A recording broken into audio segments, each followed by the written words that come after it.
Hello, welcome everyone. My name is Angela. I know it's been a little bit since I've read Divergent to you guys. We've been having some trouble with the computer lately, and now it's all fixed and stuff, so I'm gonna read chapter 6 now. Alright? I train my eyes on the floor and stand behind the dauntless-born initiates who choose to return to their own faction. They are all taller than I am, so even when I lift my head, I see only black-clothed shoulders. When the last girl makes her choice, Amity, it's time to leave. The dauntless exit first. I walk past the gray-clothed men and women who were my faction, staring determinedly at the back of someone's head. But I have to see my parents one more time. I look over my shoulder at the last second before I pass them, and immediately wish I hadn't. My father's eyes burn into mine with a look of accusation. At first, when I feel the heat behind my eyes, I think he's found a way to set me on fire, to punish me for what I've done. But no, I'm about to cry. Beside him, my mother is smiling. The people behind me press me forward, away from my family, who will be the last ones to leave. They may even stay to stack the chairs and clean the bowls. I twist my head around to find Caleb in the crowd of erudite behind me. He stands among the other initiates, shaking hands with the faction transfer, a boy who is Candor. The easy smile he wears is an act of betrayal. My stomach wrenches as I turn away. If it's so easy for him, maybe it should be easy for me, too. I glance at the boy to my left, who was erudite, and now looks as pale and nervous as I should feel. I spent all my time worrying about which faction I would choose, and never considered what would happen if I chose Dauntless. What waits for me at Dauntless headquarters? The crowd of Dauntless leading us go to the stairs instead of the elevators. I thought only the abnegation used the stairs. Then everyone starts running. I hear whoops and shouts and laughter all around me, and dozens of thundering feet moving at different rhythms. It is not a selfless act for the dauntless to take the stairs. It is a wild act. "The hell is going on?" the boy next to me shouts. I just shake my head and keep running. I am breathless when we reach to the first floor, and the dauntless burst through the exit. Outside, the air is crisp and cold, and the sky is orange from the setting sun. It reflects off the black glass of the hub. The dauntless sprawl across the street, blocking the path of a bus. I sprint to catch up to the back of the crowd. My confusion dissipates as I run. I have not run anywhere in a long time. Abnegation discourages anything done strictly for my own enjoyment, and that is what this is. My lungs burning, my muscles aching, and the fierce pleasure of a flat-out sprint. I follow the dauntless down the street and around the corner and hear a familiar sound, the train horn. "Oh no," mumbles the erudite boy. "Are we supposed to hop on that thing?" "Yes," I say, breathless. It is good that I spent so much time watching the dauntless arrive at school. The crowd spreads out in a long line. The dauntless the train glides toward us on steel rails, its light flashing, its horn blaring. The door of each car is open, waiting for the dauntless to pile in, and they do, group by group, until only the new initiates are left. The dauntless-born initiates are used to doing this by now, but in a second it's just the faction transfers left. I step forward with a few others and start jogging. We run with the car for a few steps, and then throw ourselves sideways. I am not as tall or as strong as some of them, so I can't pull myself into the car. I cling to a handle next to the doorway, my shoulder slamming into the car. My arms shake, and finally a Candor girl grabs me and pulls me in. Gasping, I thank her. I hear a shout and look over my shoulder. A short erudite boy with red hair pumps his arms as he tries to catch up to the train. An erudite girl by the door reaches out to grab the boy's hand, straining, but he is too far behind. He falls to his knees and next to the tracks as well as we sail away. He puts his head to his hands. I feel uneasy. He just failed Dauntless initiation. He is factionless now. Could happen at any moment. You all right? The Canada girl who helped me asked briskly. She is tall and dark, with dark brown skin and short hair. Pretty. I nod. I'm Christina, she says, offering me her hand. I haven't shaken a hand in a long time, either. The abnegation greeted one another by bowing heads, a sign of respect. I take her hand uncertainly and shake it, twice, hoping I didn't squeeze too hard or not hard enough. Beatrice, I say. Do you know where we're going? She has to shout over the wind, which blows harder through the open doors by the second. The train is picking up speed. I sit down. It will be easier to keep my balance if I am low to the ground. She raises an eyebrow at me. The fast train means wind, I say. Wind means falling out. Get down. Christina sits next to me, inching back to lean against the wall. I guess we're going to Dauntless headquarters, I say, but I don't know where that is. Does anyone? She shakes her head, grinning. It's like they just popped out of a hole in the ground or something. Then the wind rushes through the car and the other faction transfers, hits with bursts of air, fall on top of each other. I watch Christina laugh without hearing her and manage a smile. Over my left shoulder, orange light from the setting sun reflects off the glass buildings, and I can faintly see the rows of gray houses that used to be my home. It's Caleb's turn to make dinner tonight. Who will take his place, my mother or my father? And when they clear out his room, what will they discover? I imagine books jammed between the dresser and the wall, books under his mattress. The erudite thirst for knowledge, filling all the hidden places in his room. Did he always know that he would choose erudite? And if he did, how did I not notice? What a good actor he was. The thought makes me sick to my stomach, because even though I left them too, at least I was no good at pretending. At least they all knew that I wasn't selfless. I close my eyes and picture my mother and father sitting at the dinner table in silence. It is a lingering hint of selflessness that makes my throat tighten at the thought of them. Or is it selfishness, because I know I will never be their daughter again? Jumping off! I lift my head. My neck aches. I have been curled up with my back against the wall for at least a half hour. Instead of the roaring wind and watching the city smear past us, I sit forward. The train has slowed down in the past few minutes, and I see that the boy who shouted is right. The Dauntless in the cars ahead of us are jumping out as the train passes a rooftop. The tracks are 7 stories up. The idea of leaping out of a moving train onto a rooftop, knowing there is a gap between the edge of the roof and the edge of the track, makes me want to throw up. I push myself up and stumble on the opposite of the car, where the other faction transfers stand in a line. We have to jump off too, then, a Canada girl says. She has a large nose and crooked teeth. Great, a Canada boy replies, because that makes perfect sense, Molly, leaping off a train onto a roof.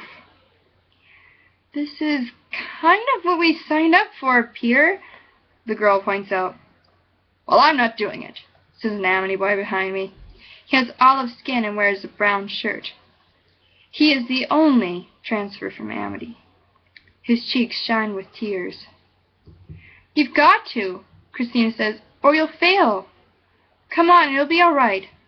No, it won't. I'd rather be factionless than dead. The Amity boy shakes his head. He sounds panicky. He keeps shaking his head and staring at the rooftop, which is getting closer by the second. I don't agree with him. I'd rather be dead than empty, like the factionless. You can't force him, I say, glancing at Christina. Her brown eyes are wide, and she presses her lips together so hard they change color. She offers me her hand. Here, I say. I raise an eyebrow at her hand. about to say that I don't need help as she said, "I just can't do it unless someone drags me." I take her hand and we stand at the edge of the car. As it passes the roof, I count 1, 2, 3. On 3, we launch off the train car. A weightless moment, and then my feet slam into the solid ground and pain prickles through my shins. The jarring landing sends me sprawling on the rooftop, gravel under my cheek. I release Christina's hand. She's laughing. "That was fun," she says. Christina will fit with the dauntless thrill-seekers. I brush grains of rock from my cheek. All the initiates, except the Amity boy, make it onto the roof, with varying levels of success. The Canada girl with crooked teeth, Molly, holds her ankle, wincing, and Peter, the Canada boy with shiny hair, grins proudly. He must have landed on his feet. Then I hear a wail. I turn my head, searching for the source of the sound. A dauntless girl stands at the edge of the roof, staring at the ground below, screaming. Behind her, a dauntless boy holds her at the waist to keep her from falling off. "Rita! Rita!" I stand and look over the edge. There is a body on the pavement below us. A girl, her arms and legs bent at awkward angles, her hair spread in a fan around her head. My stomach sinks and I stare at the railroad tracks. Not everyone made it, and even the dauntless are safe. Not even the dauntless are safe. The girl sinks to her knees, sobbing. I turn away. The longer I watch her, the more likely I am to cry. And I can't cry in front of these people. I tell myself as sternly as possible, this is how things work here. We do dangerous things and people die. People die and we move on to the next dangerous thing. The sooner that lesson sinks in, the better chance I have at surviving initiation. I am no longer sure that I will survive initiation. I tell myself I will count to 3, and when I'm done, I will move on. 1. I picture Rita's body on the pavement, and the shudder goes through me. 2. I hear the girl's sobs and murmur reassurance of the boy behind her. 3. My purse slips. I walk away from her and the roof's edge. My elbow stings. I pull my sleeve up to examine it, my hand shaking. Some of the skin is peeling off, but it isn't bleeding. "Oh, scandalous! A stiff's flashing some skin!" I lift my head. Stiff is slang for abnegation, and I'm the only one here. Peter points at me, smirking. I hear laughter. My cheeks heat up, and I let my sleeve fall. "Listen up. My name is Max, and I'm one of the leaders of your new faction," shouts a man at the other end of the roof. He is older than the others, with deep creases in his dark skin and gray hair at the temples, and he stands on the ledge like it's a sidewalk, like someone didn't just fall to her death from it. "Several stories below us is the members' entrance to your compound. If you can't muster the will to jump off, you don't belong here. Our initiates have the privilege of going off first." "You want us to jump off a ledge?" asks the erudite girl. She is a few inches taller than I am, with mousy brown hair and big lips. Her mouth hangs open. I don't know why it shocks her. "Yes," Max says. He looks amused. "Is there water at the bottom or something?" "Who knows?" He raises his eyebrows. The crowd in front of the initiates splits in half, making a wide path for us. I look around. No one looks eager to leap off the building. Their eyes are everywhere but on Max. Some of them nurse minor wounds or brush gravel from their clothes. I glance at Peter. He is picking one of his cuticles, trying to act casual. I am proud. It will get me in trouble someday, but Today it makes me brave. I walk toward the ledge and hear snickers behind me. Max steps aside, leaving my way clear. I walk up to the edge and look down. Wind whips through my clothes, making the fabric snap. The building I'm on forms one side of a square with 3 other buildings. In the center of the square is a huge hole in the concrete. I can't see what's at the bottom of it. This is a scare tactic.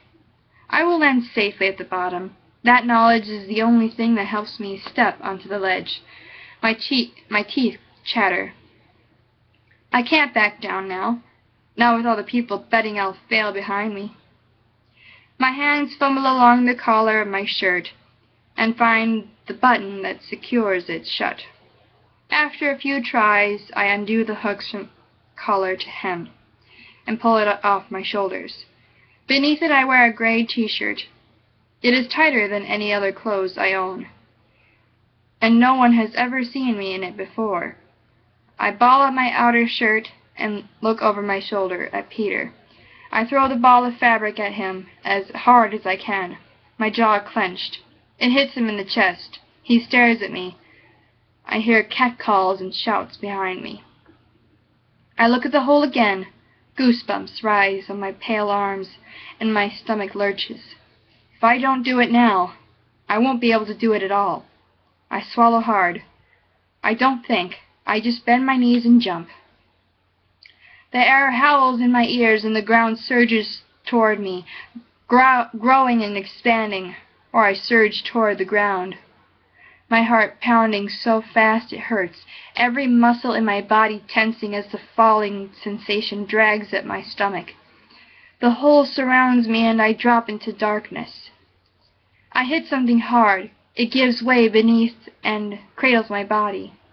The impact knocks the wind out of me, and I wheeze, struggling to breathe. My arms and legs sting. A net. There was a net at the bottom of the hole. I look up at the building and laugh, half relieved and half hysterical. My body shakes and I cover my face with my hands. I just jumped off a roof. I have to stand on solid ground again. I see a few hands stretching out to me at the edge of the net, so I grab the first one I can reach and pull myself across. I roll off, and I would have fallen face first onto wood floor if he had not caught me. He is the young man attached to the hand I grab. He has a spare upper lip and a full lower lip. His eyes are so deep-set that his eyelashes touch the skin under his eyebrows, and they are dark blue, a dreaming, sleeping, waiting color. His hands grip my arms, but he releases me at a moment, after I stand upright again. "Thank you," I say. We stand on a platform 10 feet above the ground. Around us is an open cavern. "Can't believe it," a voice says from behind him. It belongs to a dark-haired girl with 3 silver rings through her right eyebrow. She smirks at me. "A stiff, the first to jump. Unheard of." "There's a reason why she left them, Lauren," he says. His voice is deep and it rumbles. "What's your name?" I don't know why I hesitate, but Beatrice doesn't sound right anymore. "Think about it," he says, a faint smile curling his lips. "You don't get to pick again." A new place, a new name. I can be remade here. "Tris," I say firmly. "Tris," Lauren repeats, grinning. "Make the announcement, 4. The boy, 4, looks over his shoulder and shouts, "First jumper, Tris!" The crowd materializes from the darkness as my eyes adjust. They cheer and pump their fists, and then another person drops into the net. Her screams follow her down. Christina. Everyone laughs, but they follow their laughter with more cheering. 4 sets his hand on my back and says, "Welcome to Dauntless." And that is Chapter 6. I hope you like it. Have a good day. Bye.